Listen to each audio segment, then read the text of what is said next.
everybody. Hello, how are you? Hope you are fine. Happy New Year. Today our lesson is one of the 4 skills of the English language. Can you name the 4 skills, please? Okay, I hear someone saying speaking skill, good. Yes, listening skill, good. What about the 3rd one? Writing skill, good. What about the 4th one? Reading skill. Our mission today is to know how to write a paragraph. Okay, so writing, how to write a paragraph. This is the lesson of today. Before we deal with how to write a paragraph, I want to ask about what is paragraph. Paragraph means, yes, paragraph is made up of sentences. Good. Yes, let's see types of sentences. Okay. Do you know the types of sentences? Okay. Yes, we have 3 types of sentences. Simple sentences, okay, compound sentence, and complex sentence.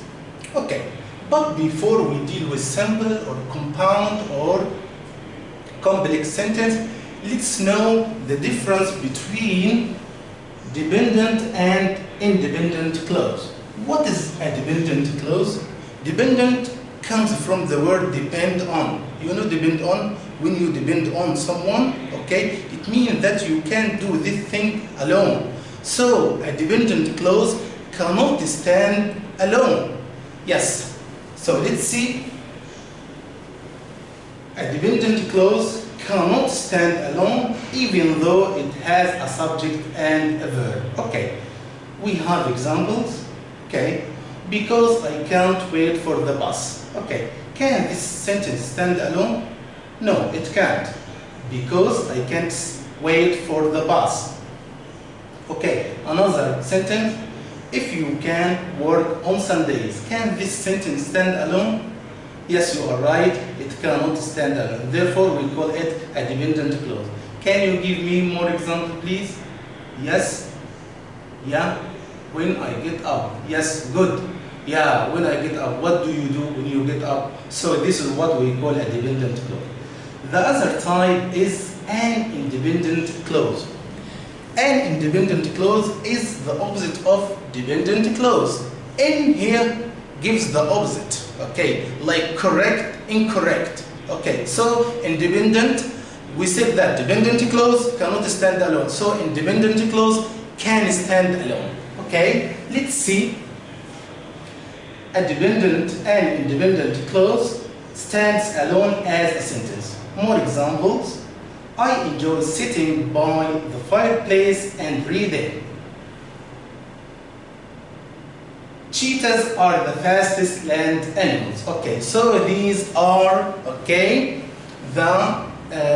these are examples of an independent clause. Can you give me more examples? Yes, I enjoy reading and swimming. Good. These are some examples of independent clause. Now let's see what is a simple sentence. We said that there are 3 types of sentences, okay? The first one is a simple sentence. What is simple sentence? A simple sentence, okay, consists of only one clause. Okay, we will see an example. Examples, I run. It consists of here subject and a verb. The other one, the girl ran into the house. Okay, so these are 2 examples of simple sentence. Let's move to compound sentence. What is a compound sentence? Compound sentence consists of 2 or more independent clauses. We said that independent clause, clause that can stand alone. The clauses are joined by a coordinating conjunction. Coordinating conjunctions like, okay, look at this word fanboys, okay? If we look at this word, we will, F here refers for, okay, A and N, nor, B, but, O, or Y, yet, S, so. So these are what we call coordinating conjunction. So compound sentence, okay, consists of two or more independent clauses. Okay, here are some examples, okay. Here, he defines compound sentence again. A compound sentence is a sentence with at least two independent clauses. Okay, look at this sentence, I drink green tea. Can it stand alone, this sentence? Yes, it can, okay. They drink coffee. Can it stand alone? Yes. So therefore we call them independent clause. Okay, they are joined by using, okay, a coordinating conjunction but here. So this clause could stand alone as a sentence, and this one, they drink coffee, can stand or could stand alone, okay, as a sentence, and they are joined by but. So a compound sentence has at least two independent clauses. Okay, let's move to coordinating conjunctions as I told you, okay.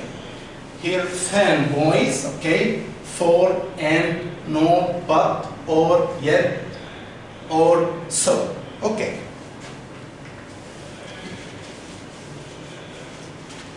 Okay, let's move to, okay, another exercise, okay, coordinating conjunction. Here, he gives the same idea, for equals because, like when I say, I told her to leave. For, I was very tired here. For here, a coordinating conjunction, I can remove for and write because. And, okay, equals in addition to, nor, equals and not, but, however, or, either, yet, but, okay, so, therefore. So these conjunctions are always placed between the two clauses or words that they are joining, okay, as you see here. Okay. Now let's move to the complex sentence. What is complex? Since it was raining, these are some exercises. Okay, since it was raining, I used an umbrella to get into the house. Although she had won the race, she was still not excited.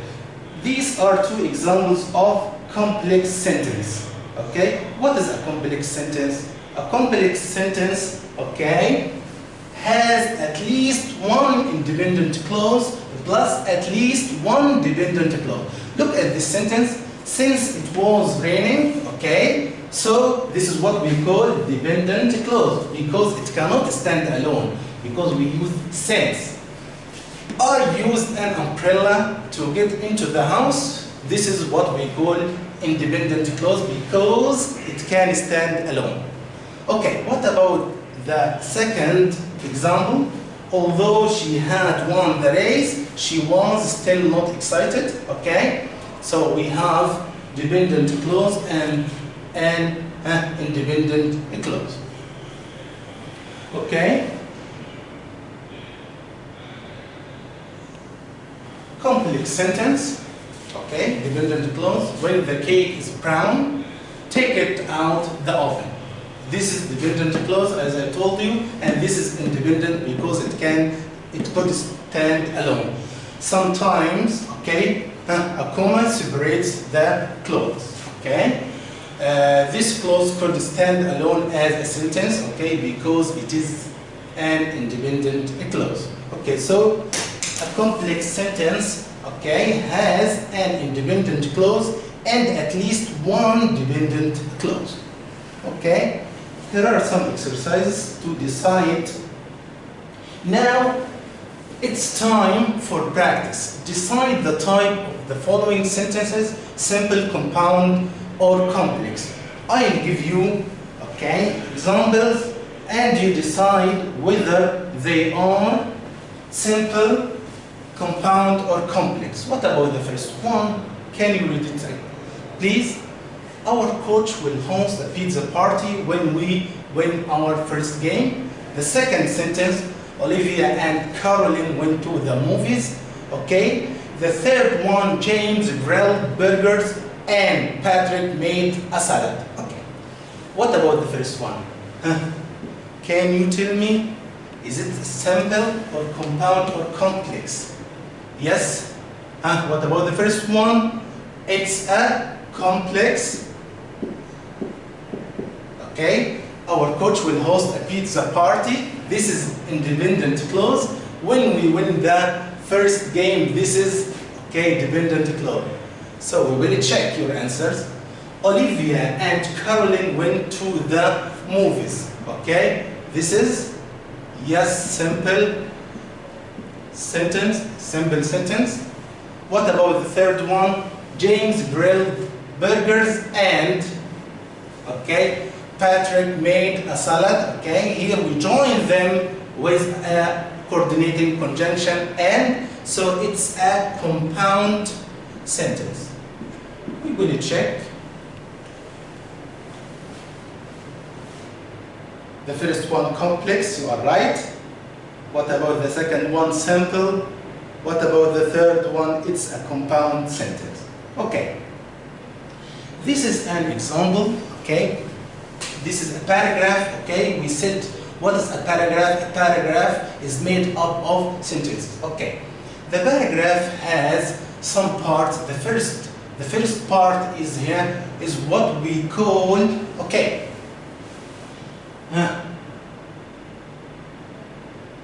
what is a paragraph? A paragraph is made up of sentences, okay? We have, a paragraph has, as I told you, topic sentence, okay? And supporting sentence. The third one is a concluding sentence. We come back to my favorite season. This is the paragraph, okay? Fall is my favorite season, okay? The weather is perfect for outside activities. I like going on hikes with my brother and fishing with my dad.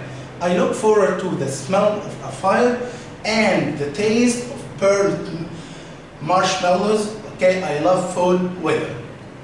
Okay, the first one, fall is my favorite season. Okay. This is the topic sentence. The topic sentence should be here a topic sentence. The topic sentence is the most important sentence, okay? The most important sentence because in the topic sentence you should engage or attract the reader's attention to make him or her read your paragraph. This is the topic sentence. Supporting sentence, the supporting sentence the supporting sentence follow the topic sentence. It can be like the body of the paragraph, body paragraph. The concluding sentence, this is a summary, okay? This is a summary of the paragraph. Paragraphs need to have topic sentences. It is the way of organizing and expressing the main ideas of the paragraph. It answers the questions like why, how, or where. This is in the topic sentence. It has supporting sentences or relevant details. It can prove, explain, or describe something.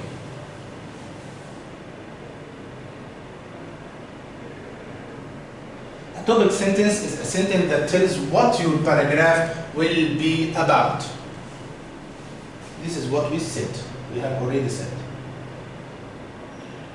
Imagine you are going to write a paragraph. Imagine you are going to write a paragraph about the advantages of mobile phones. Okay, which sentence you are going to start with? Advantage means the good sides of mobile phones. Look at these sentences and decide which one will you choose to start with. Firstly, it has made our communication easier, or mobile phones are so important in our life. Which one do you think? Yes, mobile phones are so important in our life. We will see. Yes, you are right. Let's move to another thing, the supporting sentence. Supporting sentence, as I told you, it developed the main idea you presented in the topic sentence. So it follows the topic sentence. Supporting sentences give a reader details to understand a main idea or evidence to show why a claim is true or correct. You will find supporting sentences in the middle of a paragraph, as I told you, in the middle of a paragraph or in the body, okay, of the paragraph, after the topic sentence and before the conclusion, concluding sentence or transition, okay, or conclusion. Okay, so the supporting sentence is in the middle, okay, of the paragraph between the topic sentence and the concluding sentence. Imagine you are going to write supporting sentences about the following topic sentence. What will you write and not write about? Video games are not bad for children. Meaning video games are good for children, not bad here. What will you write? Which one will you choose, okay? And which one you want? From 2 to 3 advantages of video games, the importance of video games for adults, some evidence that video games are useful for children, some disadvantages of playing video games, some experts' opinions about why video games are good for children, the history of video games. Okay, so look at this. Video games are not bad for children. What about the first one? From 2 to 3 advantages of video games. Yes, you can choose. The main importance of video games for adults. Here I talk about children. Yes, so you don't choose. Some evidence that video games are useful for children. Yeah, because he said here are not bad for, so I think this is right. Some disadvantages of playing video games. Okay, some experts, so this cannot be. Some experts' opinion about why video games are good for the children. Yeah, the history of video games. Okay, so let's check whether your answers are right or not. Yeah. So, the first one, what about this one? Okay, but this one, I don't need the history of video games, so I don't choose it. Okay. A concluding sentence should be a summary of the previous discussion and not include any new information. So the concluding sentence comes at the end of the paragraph. Okay, it's a summary of the previous discussion. The discussion that is in the first and second, in the first, okay, in the what we call the topic sentence and the supporting sentence. The reader should be able to identify the key points in a text by reading the concluding sentence. It can be maybe a prediction, warning, prediction, yes, or an opinion. Okay, so the concluding sentence can be a warning, a prediction, or an opinion. Some people might disagree, but I think this is your opinion. When you say I think, this is your opinion. A prediction, when you find the word here, the automotive industry will change and soon everyone will be, this is prediction. Warning, if you do not follow these steps, you may not get the grade you want. This is what we call a warning. This is a paragraph builder, okay? Here, the topic sentence, okay? The paragraph builder has some layers, okay? The first one, the topic sentence, and as we said, the supporting sentences, it can be more supporting sentence, not one only. The conclusion sentence or concluding sentence. Here is an example. This is a model. Sample of paragraph. You have two samples. You have to read them, okay, to check and know how to write good paragraph. If we look at this one, my favorite restaurant is in an old house. This is the topic sentence. It is a very convenient because then you start using supporting sentences. It is very convenient because it is in my neighborhood. We can drive or if the evening is pleasant, we can walk. It has a nice atmosphere and friendly service. We know some of the waiters and waitresses, so we enjoy talking to them because they ask us about our children. We especially like the decorations. The walls are soft yellow and candles and fresh flowers are on the tables inside and outside. Finally, the food is excellent. The cook is the owner and makes delicious dishes with fresh ingredients. We always enjoy our meals. This is the concluding sentence, okay? Here you say your opinion. Now it's time for practice. Write a paragraph on the following. People spend too much money on cars. My new house is quite big and comfortable. Mobile phones are so useful invention. Now it's your turn to write at home. Okay, use your own words. Try to use topic sentence, supporting sentence, and concluding sentence. That is all. Thank you for watching. Goodbye. See you.